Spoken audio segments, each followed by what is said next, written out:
ಏನು ಇವತ್ತು ಹುಬ್ಬಳ್ಳಿ ಶಹರದಲ್ಲಿ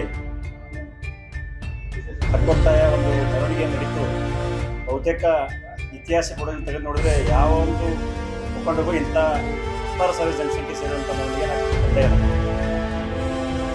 ಜೊತೆಗೆ ಇವತ್ತಿನ ದಿವಸ ವಿಶೇಷವಾಗಿ ಪಕ್ಷಾತೀತವಾಗಿ ಲಿಂಗಾಯತ ಸಮಾಜ ಇರ್ಬೋದು, ಜೈನ್ ಸಮಾಜ ಇರ್ಬೋದು, ಬ್ರಾಹ್ಮಣ ಮಹಾಸಭಾ ಪದಾಧಿಕಾರಿಗಳು ಕೂಡ ಜೈನ್ಸ್ ಗ್ರೂಪ್ ಇರ್ಬೋದು, ಚಹೇಲಿ, ಲಯನ್ಸ್ ಗ್ರೂಪ್, ರೋಟ್ರಿ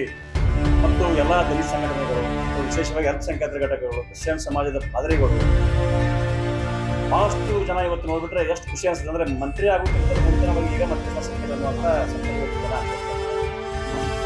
ಮತ್ತೆ ಯಾಕೆ ಹೇಳ್ತಾ ಇದ್ದಾರೆ ಅಂತಂದರೆ ಕಳೆದ 3 ದಶಕಗಳ ಕಾಲ ಸತತವಾಗಿ 3.5 ಚುನಾವಣೆ ಮಾಡಂಥ ಅವರ ವ್ಯಕ್ತಿನಿಷ್ಠೆ, ಅಭಿವೃದ್ಧಿಯ ಚಿಂತನೆ ಮತ್ತು ಅವರ ದೂರದೃಷ್ಟಿತ್ವವನ್ನು ನೋಡಿ ಈ ಭಾಗದ ಜನ ಅವ್ರನ್ನ ಹೆಚ್ಚಿನ ಮತಸಂಖ್ಯೆಗಳಿಂದ ಆರಿಸ್ತಾ ಇದ್ದಾರೆ. ಅವರು ಕಳೆದ 3 ಅವಧಿಯ ಒಳಗೆ ಸಾವಿರಾರು ಕೋಟಿ ರೂಪಾಯಿ ಅನುದಾನಗಳು ತರುವ ಮೂಲಕ ರಸ್ತೆ ಒಳಚರಂಡಿ ಇರ್ಬೋದು, ಬೀದಿ ದೀಪ ಇರ್ಬೋದು, ಎಲ್ಲ ಸರ್ಕಾರಿ ಶಾಲೆಗಳನ್ನು ದುರ್ವೀಕರಣ ಮಾಡ್ಕೊಂಡು, ಸರ್ಕಾರಿ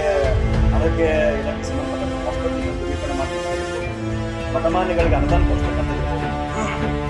ಇಂಥವರ ಚಿಂತನೆ ಇರ್ತಕ್ಕಂಥ ವ್ಯಕ್ತಿಗೆ ನಾವು ಮಂತ್ರಿಗೆ ಯಾಕೆ ಕೇಳ್ತಾ ಇದ್ದಾರೆ? ಕೇವಲ ಈ ಹುಬ್ಬಳ್ಳಿ ಕ್ಷೇತ್ರಕ್ಕೆ ಸೀಮಿತಗೊಳಿಸದೆ ಧಾರವಾಡ ಜಿಲ್ಲೆಗೆ ಮಂತ್ರಿ ಸ್ಥಾನ ಕೊಟ್ಟಿದ್ದೆ ಆದರೆ, ಉಸ್ತುವಾರಿ ಹೆಚ್ಚಳನ ಮಾಡಿದ್ದೆ ಆದರೆ ನಾನು ಯಾವ ರೀತಿ ಅಭಿವೃದ್ಧಿಯನ್ನು ಕಾಣ್ಬೋದು ಅಂತ ಕನಸನ್ನು ಇವತ್ತು ಎಲ್ಲ ಜನ ಸ್ವಹಿತಾಸಕ್ತಿಯಿಂದ ಬಂದವರಿಗಿನ ಯಾವ ಶಾಸಕರಾಗಲಿ ಯಾರು ಅವ್ರಿಗೆ ಗಾಡಿ ಮಾಡಿಕೊಡೋದಾಗಲಿ ಯಾರಿಗೂ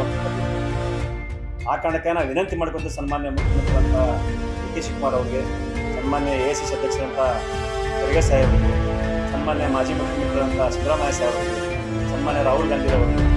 ವಿಶೇಷವಾಗಿ ಸನ್ಮಾನ್ಯ KPCC ಅಧ್ಯಕ್ಷರಂತ ಪ್ರಸಾದ್ ಸಾಹೇಬರಿಗೆ ವಿನಂತಿ ಮಾಡಬೇಕು.